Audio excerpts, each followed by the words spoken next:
Hi everyone, it's Melissa from In Charge Coaching, and today we are talking about stress.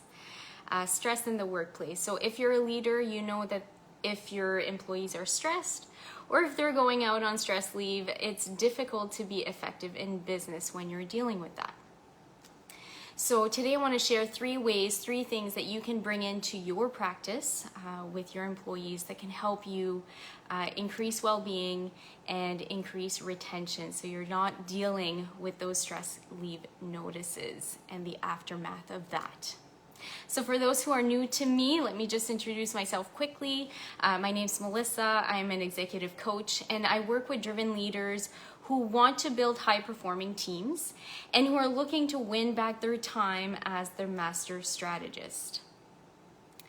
So, stress.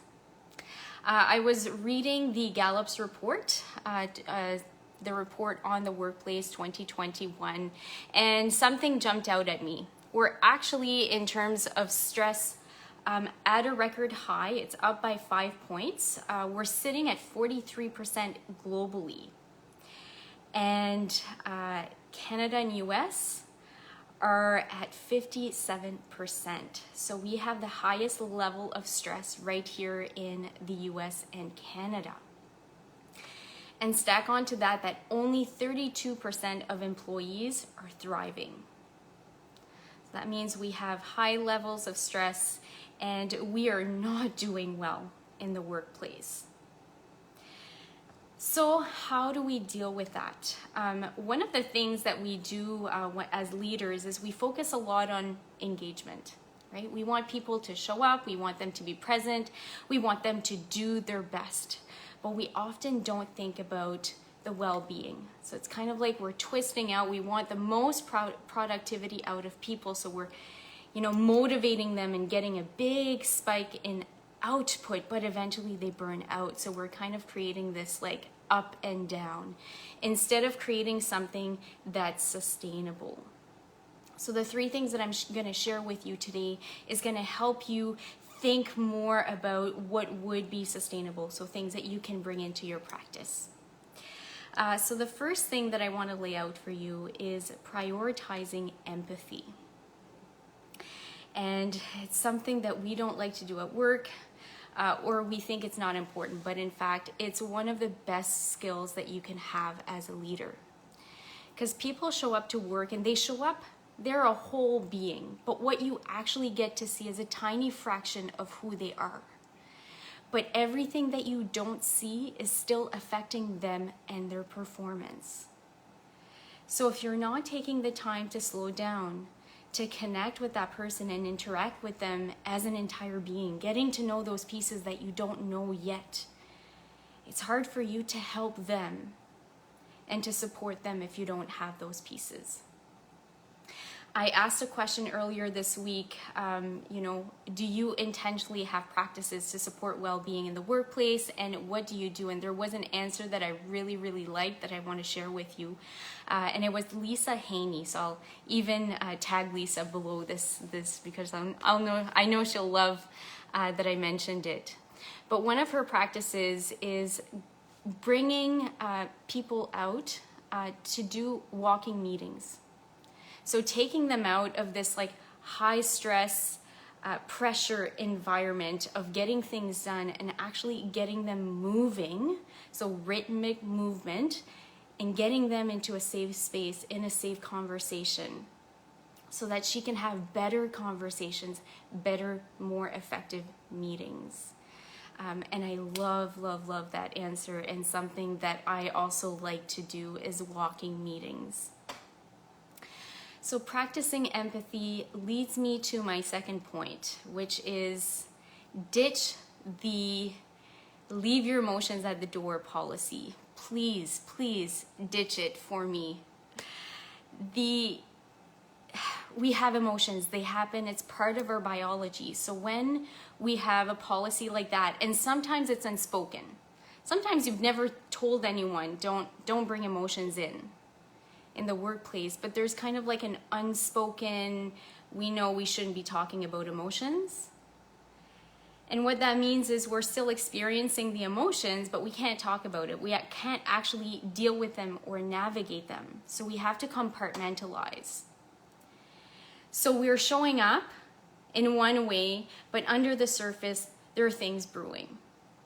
So it takes energy to manage these two things, for these two things to be true, for us to show up in one way, but also have these emotions running in the background. And that takes a lot of energy, and over time that burns us out. So having empathy is going to help you dig in and learn more about what's underneath the surface.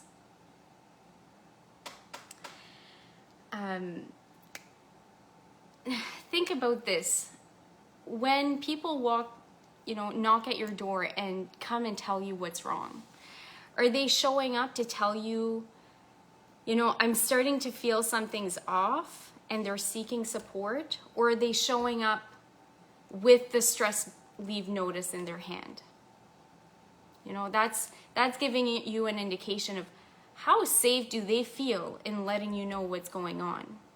And if they show up when they're starting to feel off, when they start to notice something's not right, then you have the opportunity to be proactive and to shift course to make sure that they're not showing up with the stress leave notice. Number 3, play to people's strengths.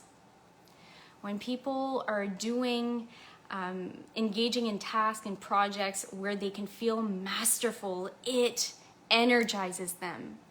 But when they're doing things that they don't feel confident in, that it's not playing to their skills, and they're kind of afraid of getting in trouble or not doing it right, it wears on them, and it takes a lot more effort.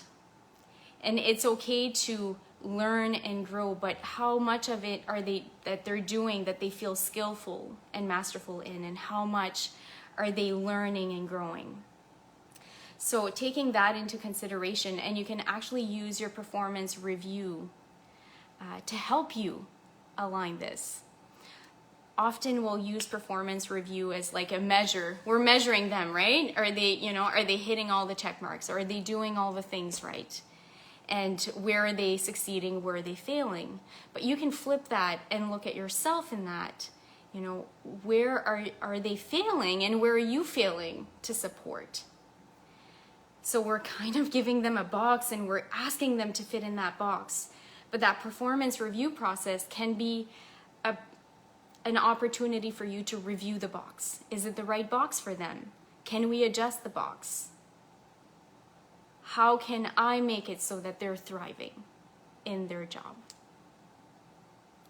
So today I shared with you 3 things that can help you increase well-being, increase retention. 1, prioritizing empathy. 2, ditching the leave your emotions at the door policy. And 3, playing to people's strengths. If you have any thoughts about this, there are lots of ways to bring in well-being. So I'm just sharing my top 3, but I would love to hear your thoughts. And please drop me comments below. I'd love to hear your thoughts. And this is the kind of thing that I help people with. When my clients, they have that people first mentality. But they feel this tension between how do I lead business effectively and still put people first? What does that reality, like holding these 2 things as true, what does that look like? How can I balance these tensions?